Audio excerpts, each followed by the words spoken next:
The Statue of Liberty was used to ignite inside the French liberty. Look at America. Look what they're doing. It was meant to be read like this.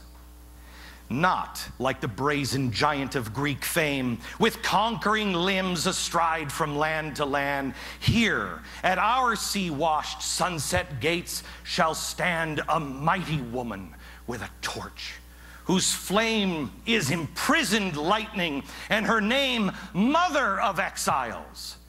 From her beacon hand glows worldwide welcome.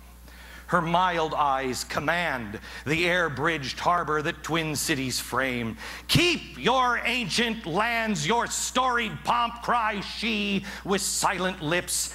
Give me your tired, your poor, your huddled masses yearning to breathe free, the wretched refuse from your teeming shore. Send these, the homeless, the tempest-tossed, to me.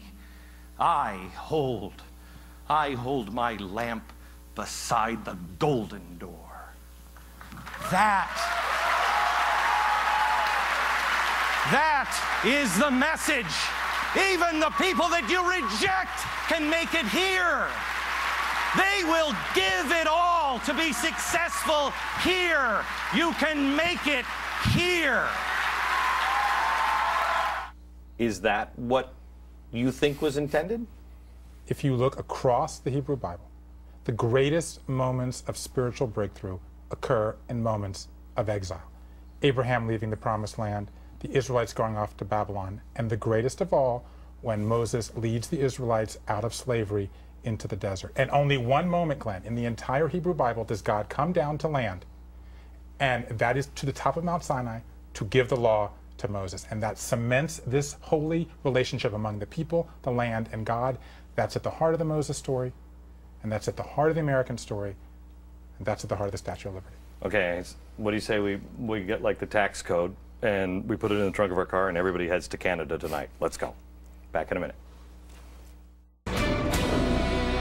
Back again, best-selling authors, best friends, and all best-selling authors of 3 great books, Joshua Cooper Ramo, Ben Sherwood, and Bruce Feiler, with us now. Glenn, I've got a question. I mean, we've been sitting here talking, and you've very nicely drawn this link between our books, which we ourselves had not seen. But as I've listened to you, I've also been thinking, I think one of the reasons we've come to rely on each other as friends is we're all trying to think outside the box. And that is, frankly, it's psychologically exhausting. Everybody's telling you you're crazy, you're trying to do something different. Every other book you pick up is telling you everything's fine. I mean, I was just wondering, do you have an equivalent kind of council of people that you can turn to? I have assembled, at first, no. And I've assembled a couple of people that are my real trusted friends, just like you did. But I think, I don't know exactly, I'm naturally, because I'm not classically trained, I naturally think out of the box. Right. But I think I'm a believer first. I think out of the box, and this was the piece that was missing for me. I didn't know what's next, how to survive. So I think I just naturally, I followed this probably the closest and just went, because I almost lost my soul.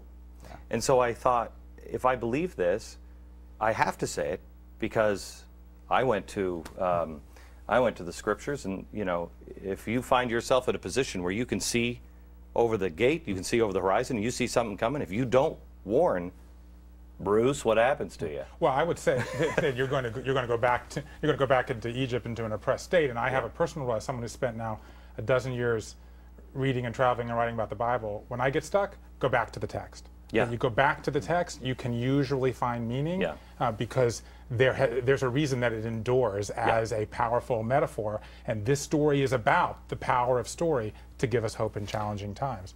And I think that's what you talk about in the Survivors Club. Well, I also think you go to text, but we're people, and we go to our core personalities. And my question, and it relates to Moses and it relates to world leaders, my question is, you've taken some shots, you've been knocked down, and we've talked about everybody has each person's survivor personality.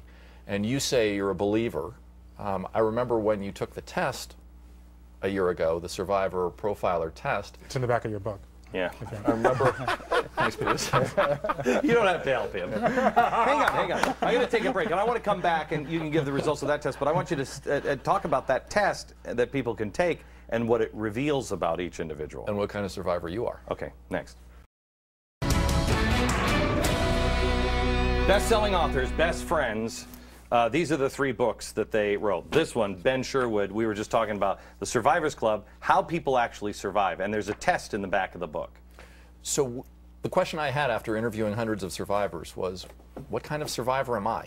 And so I worked with leading psychologists, and we developed the world's first survivor personality test. It takes just about 10 minutes on the web. And you took it a year ago. Yeah. And what was interesting is you talk about how you're a believer, because they're believers, they're thinkers, they're connectors, they're realists. What was interesting was that you said you're a believer, and of course that's core, but as I recall when you took the test, you found that you were a realist. And there's an interesting relationship between realists and believers. Realists see the world clearly. They see over the horizon. They can think outside the box, they can think the unthinkable, and they can identify challenges and threats. Where do they turn? They can turn to all sorts of resources to overcome adversity, faith, belief. So these aren't at odds. We're many different things at once. We've talked today about Moses. Moses is sort of the ultimate survivor. In fact, I've seen a little action figure of Moses as a superhero, and Moses is sort of the definition of a believer, but he also had doubt too. So each of us has built inside of us sort of a survival kit, and you can find out what kind of survivor you are. And it's also strange because Moses was also, he thought out of the box. I mean, here's a guy who's like, okay, I've got to go free people from bondage. How, I mean, the first thing he said was, ultimate age of the how unthinkable. am I going to do that? Plagues, splitting of the Red Sea, Yeah. you know, God coming down to the mountain. I mean, you talk about that's the original age of the unthinkable, the Yeah. original survivor. And a connector.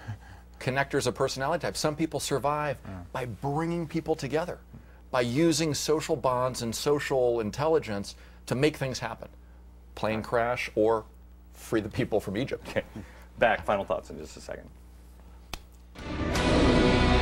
We were just talking in the break about, you know, what's coming in America. And I want to just tell you, tough times are coming. Not necessarily bad times. Tough times are coming. And if you don't think out of the box, it is going to be bad. Please, these 3 books, pick them up. You'll find them on the internet. You'll find them everywhere. From New York, good night, America.